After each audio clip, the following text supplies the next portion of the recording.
worry, darling. This review is going to be just mighty fine. What is the enemy of progress in movie reviews? Say it, John. Men. Close.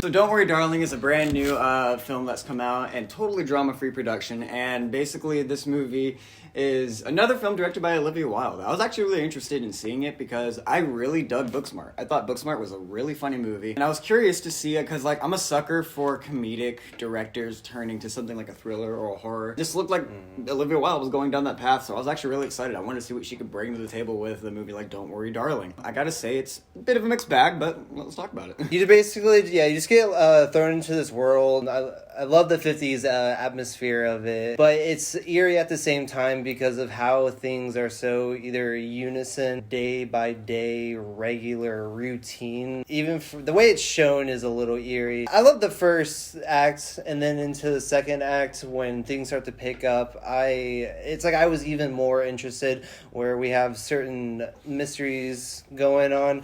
Just a lot of the characters are just basically mingling. They're just kind of getting along, and then all of a sudden one of the characters gets a little cuckoo and questions start to get asked. Olivia Wilde as a director, and I think the writers really trusted this movie, or at least trusted the audience with the movie. It does propel you into a world that's kind of mysterious and weird. These characters are just living out their daily routine, wife, husband. In this case, it's starring Florence Pugh and Harry Styles. They're the couple we're focused on. The movie is essentially following them throughout their day-to-day routine, like you were saying. There's a lot of different little plot threads being introduced, and they're kind of mysterious. The movie doesn't really fully let you in on what it's trying to show you or tell you yet. That works to its benefit. It actually makes for a more mysterious experience rather than something rather bland or boring. So while you're watching simple stuff happen for the first act, it's it's commingling, but it's commingling characters in this neighborhood with a sense of tension. So you're like, what is going on? I thought the movie did a good job at holding our attention with that. When things are just subtly just like shown,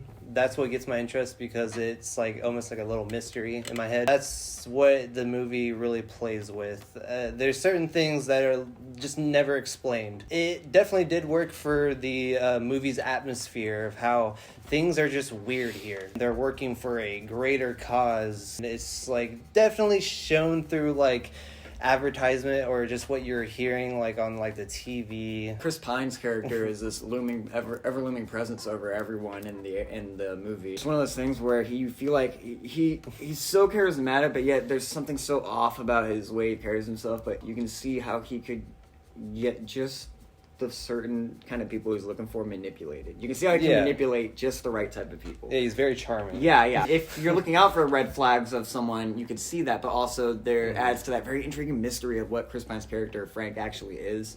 And I appreciated that the movie kind of relished in the mystery of Frank. Mystery of Frank. This should be called the mystery of Frank. I like the movie was able to kind of trust us in not fully knowing who Chris Pine as a character was. But he adds another element of tension to this movie. Florence Pugh, I think she's one of the best actresses working to date. I'm not going to lie. I'm not trying to overrate it, but like she is fantastic.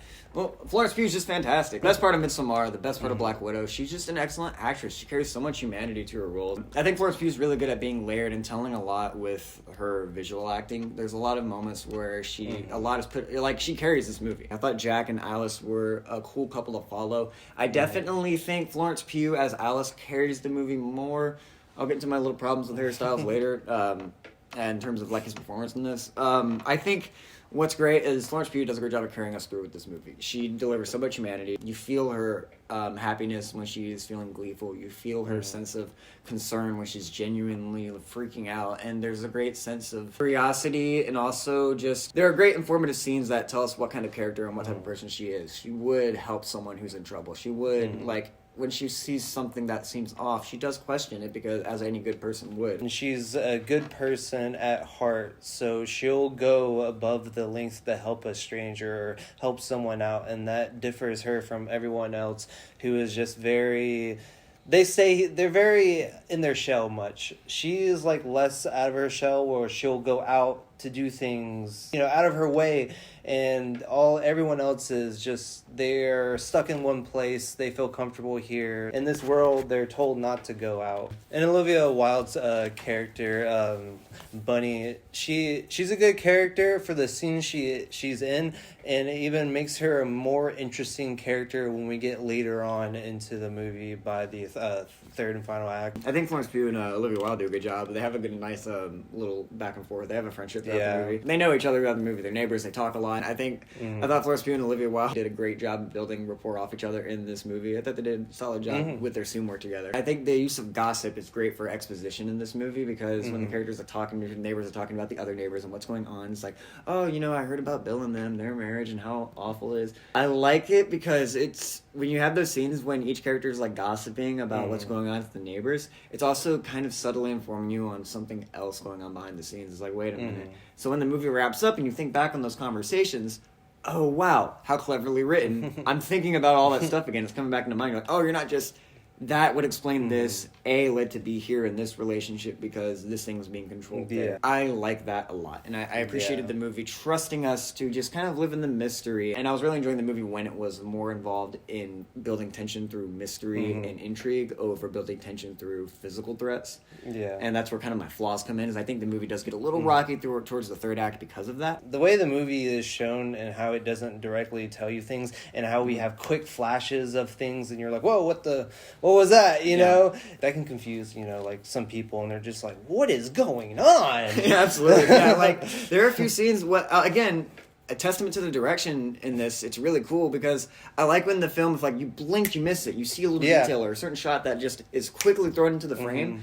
And it'll build to something later, but I like it because you're like, wait, did I see that? And you kind of do that self-doubt double check in your head. You're like, should I rewind the movie and pause it? Did I miss something? And I love little details like that in movies. I'm a sucker for it. It's my favorite type of intrigue in a movie. Yeah.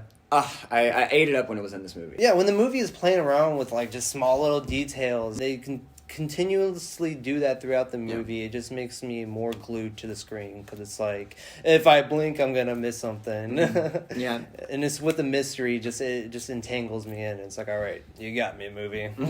I really was enjoying the first 2 acts of this film. And then we get into our flaws. Again, cinematography I think is really good. I think the characters are really solid. I think the mystery and the intrigue is really there, and it does a good job at building tension, especially in those first 2 acts. There's some legitimately creepy scenes and genuine moments that actually got to me. Yeah, and that's building the tone. And that's just building the tone. I love it. Even with the tone, the music. The music was freaking amazing. The music was creepy. With the creepy imagery, and then this is the music just making it just more creepy, feeding into the intensity of it, and you're just feeling like weird and a little uneasy, and you're just like, yeah, like there's this one particular tune they use. It's like this weird hum. And it set me on edge every time I heard it, and I love the use of the little hum and throughout the film. The movie's use of sound is really good. Matthew Libatique shot it, so again, that's why the camera work looks so damn good. Like there's so many good shots. This movie's beautiful to look at. It's gorgeous. It's beautiful. The coloring is beautiful in the sets and everything. The only person that I didn't really love was Harry Styles in this movie. He's not bad. He's serviceable. I felt like Florence Pugh and Chris Pine were kind of chewing up the scenery a little more, so it kind of made him kind of fall back in terms of like standing out as a character. I could have used just a little more with him. I felt like he was rather one note in this. Yes, it does have some moments, but just there are certain scenes where he's got to display a little heavier emotion. There's one scene in particular that's supposed to be really like tragic, and it's like it's kind of hard to watch because Florence Pugh is like doing so good, and then Harry Styles is having to match that energy, and he's just not. And it's like, and it's just one of those things, one of those moments. But it happens, and it's just one of those moments that I didn't buy Harry Styles as much as I thought I could. Honestly, I didn't really mind Harry Styles' performance all that well. I do agree with you, though, when certain scenes, when he had to match the energy, wasn't there, or when we actually saw this character later on, in a way, it made sense for him. I don't know. I don't know if it was just his, like, Harry Styles' acting, or if it was, like, just his character. Because when I saw his character later on, it kind of feel like it made more sense. Yeah, it's the way funny. His acting he slipped was, into the role. He slipped into the role towards the end a lot more. Where his character ends up, he does slip more into the role, and I was buying him more by the end. There's just moments where he just didn't stand out as much as everyone else to me. He's gonna get more work, we know he is, but and I'm sure he's gonna even get even better in each movie. We'll see, but I do want to see more of him.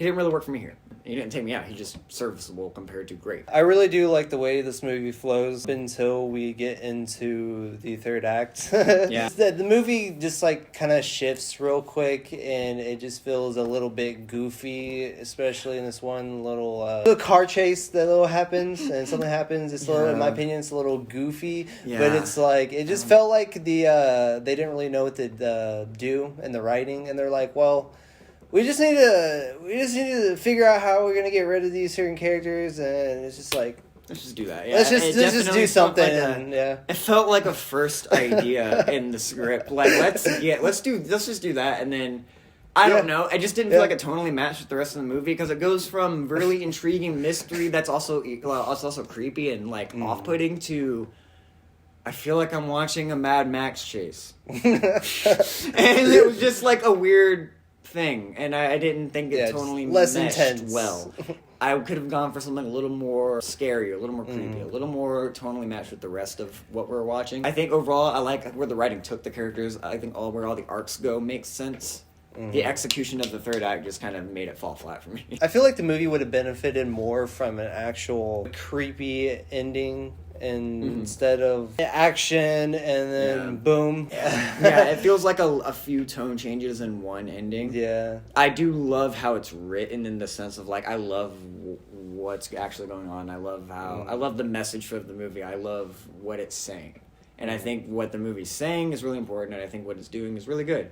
I just didn't like the execution of the final act and how it concluded, and that's what really brought the movie down a few pegs for me. From me not loving it to just being like, mixed bag. I love the general idea of it, just because in a way I'm a little sucker for movies like that, where you kind of question your reality and you're like, what is actually going on? There's a couple movies like that I've always been a fan of. Don't worry, darlings, it was a alright movie. I mean, I liked it. It wasn't necessarily my favorite of this year, but it's a good movie. Definitely worth checking out.